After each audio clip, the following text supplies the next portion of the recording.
Geoffray considered the news of Gibbons's departure catastrophic. Not only was Gibbons leaving, he was departing within a month ahead of the school's scheduled opening and before they had even found a location. Not to mention, they were still awaiting final funding that was in part dependent on Gibbons's presence as the author of the original grant application. Who could possibly fill his shoes? Geoffray didn't think of herself as a courageous spirit, nor did she think the rest of the staff that she had hired felt that way about themselves either. For months, in the confined space that composed their temporary offices at Dominican College, Geoffray had heard Gibbons responding to phone calls protesting the school. She had taken messages from some of the callers to pass along to Gibbons. They were almost always from wealthy society people who kept screaming about all the Black people coming into the neighborhood. They threatened to sue Dominican College and worse. The protests had increased after news was released about the formal contract for the Adult Education Center. The neighbors surely did not want the program at Dominican or nearby, and they said so several times a day to the sisters by telephone, by mail, and even in person. Whenever Geoffray had chatted with Gibbons about these calls, she had thought, thank goodness. At least Father is here to answer the protesters. He knows how to fight back. But now, he was leaving. What would happen to us, she wondered. Who would lead the fight? The more Geoffray thought about it, the more upset and anxious she became. Why did the Dominican order do this? She kept asking herself. How could they abandon us at the beginning of such a controversial but justifiable project? How could they take Gibbons away when we needed him?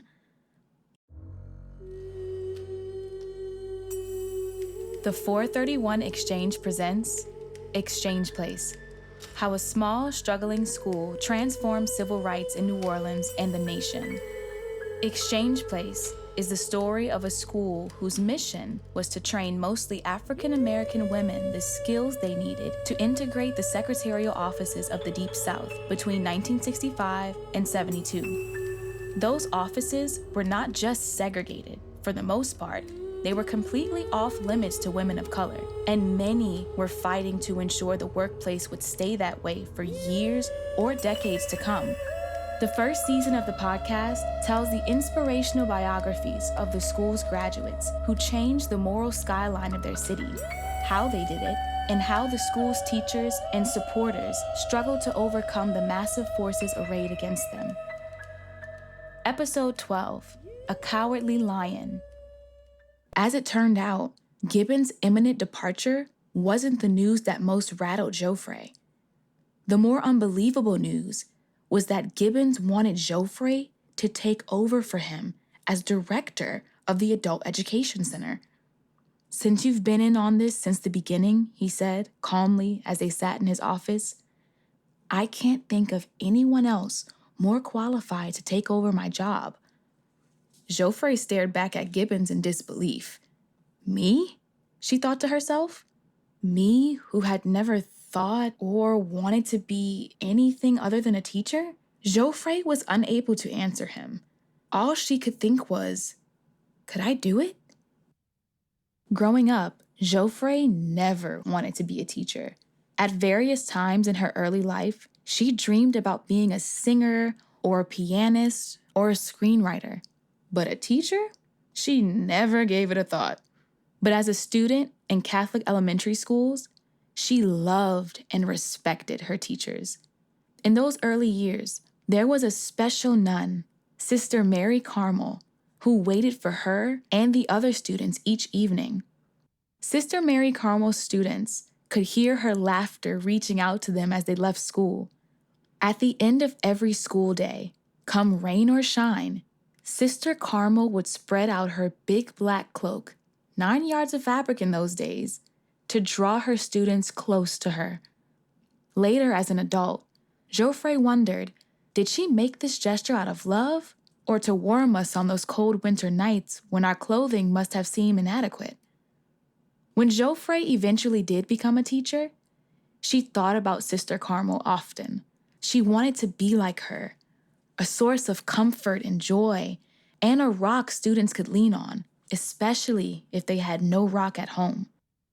Geoffray was born at home in 1924, and her elementary school years coincided with the Great Depression of the 1930s. She was one of many children who did not have much to look forward to.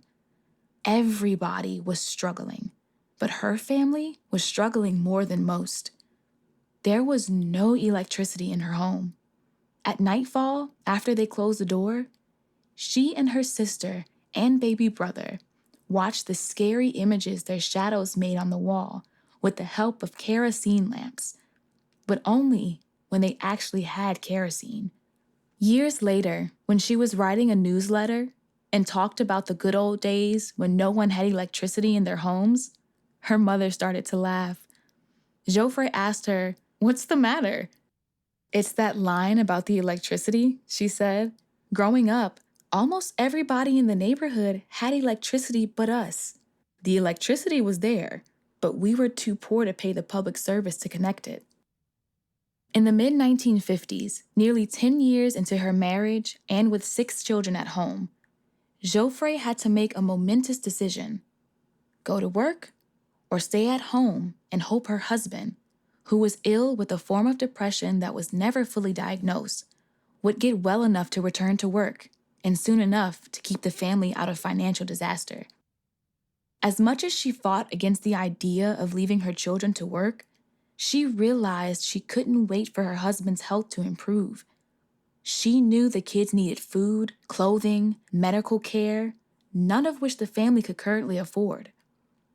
Some of Geoffray's friends and neighbors suggested that she let 1 or 2 of her children go to live with her brother or sister, neither of whom had children at that time.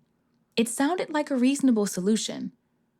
But she could not forget the Murphy family, who had lived next door to her when she was younger and who had gone through a similar situation. They had 6 children at the height of the Depression and decided to allow their oldest daughter to live with a well-to-do relative until they could get on their feet. Unfortunately, that day never came. The oldest daughter alienated herself from the other siblings at school and at play. She wore beautiful clothes, went to dancing lessons, performed at dance reviews, took elocution lessons, and rarely gave the time of day to her younger sisters and brothers.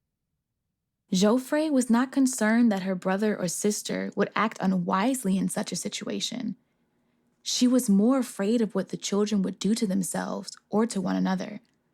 Jealousy, resentment, a feeling of being better than the rest, a feeling of being left out or abandoned, a feeling of not belonging. Ironically, years later, when the Murphy children were grown, the younger children had to take care of the oldest sister. She had become an alcoholic and had abandoned her own child. When she considered placing her children with another family member, Geoffray thought to herself, "This is not the answer. Which one could I let go? Which one could I let walk away from the circle of a family? Which one of them would feel the abandonment themselves and know that they had been automatically excluded from the secrets and sorrows of the group as a whole? Each one had something to contribute. No, I was too selfish to choose that road," she decided. Others suggested Geoffray go on welfare. She thought of how her mother had managed to keep her and her siblings together. Her mother had crawled under people's houses, with their permission, to find discarded slivers of wood to keep their stove burning, begged people for an onion or two to season the beans for dinner, and walked across town every day for months to visit everyone she knew in order to borrow money for graduation fees. No, Geoffray couldn't do that either, or go on welfare. She was too proud. There was only one thing left to do: go to work. It had been 8 years since Geoffray had graduated from Dominican College. She had never worked before. She could not drive a car. Where could she get a job? Who could she get to mind her children? There were no nursery schools in those days. But she thought this was why she had gone to college, the first woman in her family to do so. Her education was a difference maker. She thought about how her grandmother and aunts had laughed at her mother for encouraging her to go to college. What good would it do? They had asked. Geoffray felt like she had to make an example of herself for her own pride's sake, if not for other women too.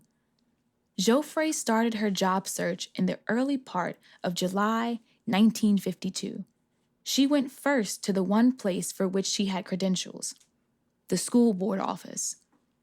She had heard so much about the need for teachers, it did not occur to her that she would be turned away.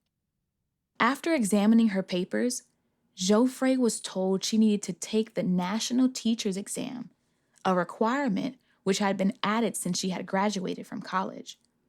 When can I take the exam? You just missed one. In June. You won't be able to take the next one until February. Are there any exceptions? I really do need a job.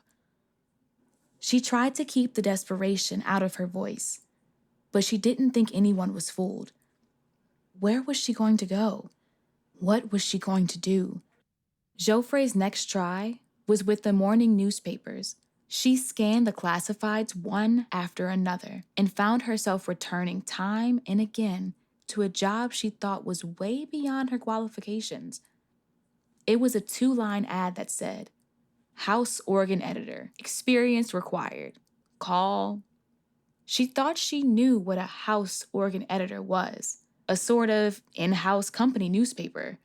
She knew what experience required meant, of course, and she didn't have any, except as a college newspaper editor and alumna newsletter editor. She thought surely they would laugh her down the hall. Geoffray called the number listed in the newspaper and made an appointment. Then she called Sister Mary Clara, who had worked with her on the alumna paper. Would she send some copies of some of the more recent editions? The sister was encouraging. As they came to the end of their conversation, Geoffray broached a subject she'd had on her mind all along. When I go in for the interview, sister, should I tell them I have 6 children? While Geoffray waited a few seconds for sister to get her thoughts together, she added, You know employers don't usually hire a person with 1 child, let alone 6. Just a few years earlier, the teaching profession in many states would have been entirely closed off to a married woman with children. Then, as Geoffray would recall later, a voice came across the wire. It was a voice from heaven. Sister Clara said firmly, Alice, would you deny any of your children? Geoffray knew what she had to do. Geoffray was trembling when she went for the interview at Motion Picture Advertising. So much was at stake. Her interviewer, Mrs. Sherrick, was very nice, but very quiet. She spoke in a whisper. Geoffray had become so used to the chaos of 6 children all talking at once that she had trouble understanding what Sherrick was saying. They were almost through the interview when the dreaded question came. To Geoffray, it seemed as if Sherrick shouted it in the cavernous conference room. Geoffray struggled to get the words out. I have 6. She wasn't sure if she said it proudly. Sherrick didn't blink an eye, saying quietly, I don't see a problem with that, so long as you have someone responsible to take care of them. Sherrick didn't ask for the details of Geoffray's childcare plan. Perhaps she knew Geoffray hadn't gotten that far. Geoffray sensed Sherrick trusted her. Geoffray realized she only had a day or 2 to find that important person who would make having a full-time job possible. She knew it wouldn't be easy. Once home, Geoffray dialed number after number, following leads to find help without success. She grew desperate. Geoffray said a prayer to St. Jude, the patron saint of lost causes, and dialed the next number. It rang in the home of Miss Mildred Cayette, who had advertised that she wanted to work 5 days a week cooking and cleaning. Geoffray told Kayette she had 6 children, all under 8, 2 who would be going to school. The other 4 would be at home, some still wearing diapers and still taking bottles. She would need Kayette from 7:30 in the morning until 5:30 in the afternoon. As Geoffray stated each requirement, her heart grew heavy, for she heard no response from Kayette. She was sure Kayette was going to say, "Do you think I'm crazy? I want to work, but not that bad." But Kayette didn't say any such thing. To Geoffray's statement, "I need someone to care for my children. I have 6 under 8." She said, "That's okay. I have 9. Responded Geoffray, "How could you be able to get to me in time for me to get to work? And how could you stay so late without neglecting your own?" "My husband works for the railroad," Kayette said. "He gets all my children ready and gives them their breakfast in the morning while I'm getting dressed. Then, after he brings me to work, he goes home and sees that they have everything else they need before he goes to work. In the afternoon," Kayette continued, "he will get home earlier than I do and get supper on the table before he comes to pick me up." Geoffray could not believe her good fortune. As she wrote later in an unpublished memoir, "It took me 7 years to stop pinching myself that Kayette was just a human being, like you and me, and not an angel sent from God." Kayette rarely missed a day of work, except for the time she got the shingles.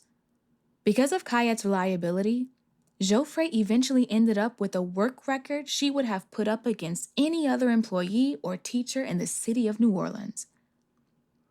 Motion picture advertising did just what it sounds like: sell ads for neighborhood movie houses and drive-in theaters. Geoffray's job was to write and edit the house organ that went out each week to salesmen in 24 of the country's then 48 states. When Geoffray's boss, Mr. Maubrey, saw the responses to her screen broadcaster, as it was called, he rewarded her immediately. He gave her a raise. He changed the format, he made it bigger, and he encouraged the salesmen to send in items. Geoffray's raise wasn't much by today's standards, only $5. But for MPA and the Times, it was startling. Geoffray's starting date was July 19th, 1953. Less than 6 weeks later, she received a telephone call from the New Orleans School Board. They had an opening for a business education teacher at L. Lee Roboin Vocational High School. They needed her immediately. She told the personnel director, Mr. Hebison, that she couldn't accept.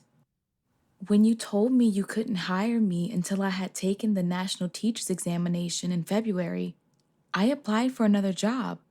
I couldn't leave them now." Then Geoffray asked, "By the way, what happened to the requirement to take the exam?" "We'll just waive it this time. We need you now." They would waive it because they needed me? They couldn't waive it when I needed them, Geoffray thought to herself. After Geoffray told Hebison the same thing, she thought it was over. But Hebison wouldn't let her be after that. Each day, he was getting calls from the principal of the school, Violet O'Reilly, demanding a shorthand teacher. He didn't want to say no to O'Reilly, an extremely influential person in the school system. Hebison pressured Geoffray for weeks.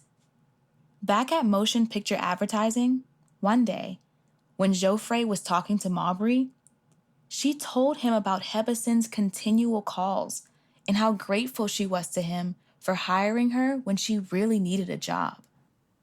Maubrey looked over his spectacles at Geoffray and asked, "Why can't you do both? You certainly can use the money with all those children." "I didn't think you wanted a part-time editor," she replied. "You seem so dedicated to the newspaper." "That's true," he said, "and I want you to edit it. But I think you can do both. Roboin is just a few blocks away. You can come here after school and get all your mail, then bring the material every morning to the printer. He's just across the street from the school, isn't he? I don't see any problem." Geoffray didn't want to bring up the question of salary. She had always been shy about that. But Maubrey brought it up himself. I'll pay you the same thing I'm paying you now, except for that last $5 raise. The conversation convinced Geoffray that the good Lord was with her. She worked the 2 jobs for the following 7 years and added a night school teaching class. After 7 years of the schedule, Geoffray and her 6 kids moved in order to follow her husband, who was now working as a music teacher in White Castle, a little country town in southern Louisiana. Geoffray had to learn how to drive so she could commute 80 miles to New Orleans, where she continued to hold the 3 jobs. Once the family moved to White Castle, they had to say goodbye to Cayette. But Geoffray never forgot that it was Cayette who made it possible for her to begin her career and ultimately to begin her life as a teacher. As a person, Cayette may have been one of a kind, but the role she played in Geoffray's upward mobility was played out in the lives of countless other white women and their households throughout the United States in the 20th century. Without Cayette, Geoffray would never have been able to be in the position of considering becoming the next director of the Adult Education Center. Back in his office at the Adult Education Center in August 1965, Gibbons waited for an answer from Geoffray about whether she would agree to replace him as director of the school. Geoffray felt she had not been prepared for leadership. She had no education beyond her bachelor's degree. She had no administration experience. She thought Gibbons's proposal was neither practical nor wise. Somehow, though, Gibbons saw something in her that practically no one else had. As he had been doing since they had met, and as he would do for the next 2 years, Gibbons instilled confidence in Geoffray. He did so in many ways, including having her accompany him to high-level meetings and introducing and treating her as a peer, encouraging her to pursue her master's degree, valuing her thoughts, ideas, and proposals, and putting her in positions that up until then had been out of her comfort zone. Less than 2 months earlier, Geoffray had only been an observer standing on the sidelines, standing by, while countless intelligent, determined Black women were fighting for equality and respect. Geoffray sympathized, but was in no position to aid those women who were hopelessly underemployed as domestics and in other low-paying jobs, yet who longed for a quality education and a way to climb up the economic ladder. Up until that point in her life, Geoffray had been focused on her own ambitions as a teacher, not to mention her own obligations as a working mother who was the sole support for 7 children. She was barely able to support herself. She had never met women like Patricia Morris until she interviewed them in the summer of 1965. Geoffray had been recruiting many potential applicants by going to their churches and other venues in the Black community. She even solicited students while shopping in the grocery store. Through interviews and other interactions, she had gotten to know them. She respected them. She empathized and bonded with them over what they had in common, not over how they were different. Many were mothers with ambitions and hopes similar to her own. She also noticed in some the same kinds of weaknesses, a lack of confidence in appearance, and feelings of inadequacy. The younger women reminded Geoffray of her own daughters. Yet their circumstances were different from Geoffray's because of Jim Crow and other tools of systemic racism. All the potential students lacked the kind of educational opportunities that would propel them into a good job and a stable future. These students wanted to be part of a broader world, a broader economy, and there were no programs that could help them cross the bridge into that world. Before the summer had begun, Geoffray had no real idea of the kind of hurdles these women faced. By the end of the summer, it was obvious to her that the program Gibbons had designed could be that bridge.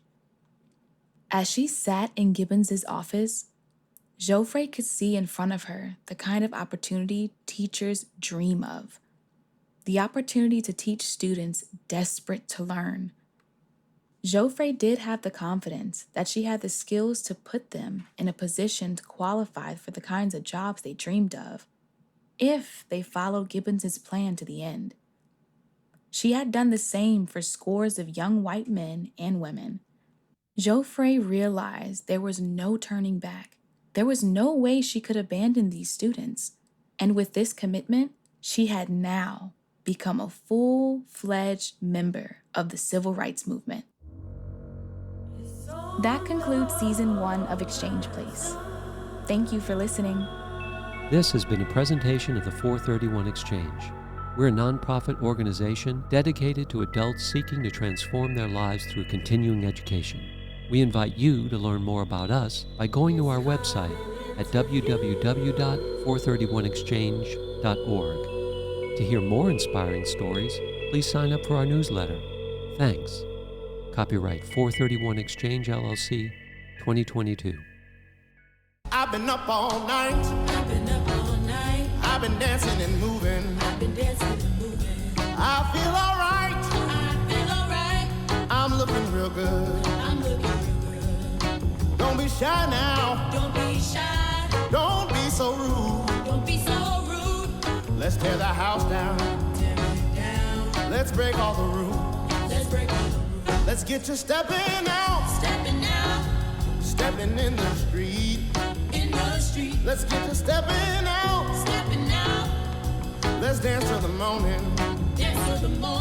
Tonight is the night to do it all right.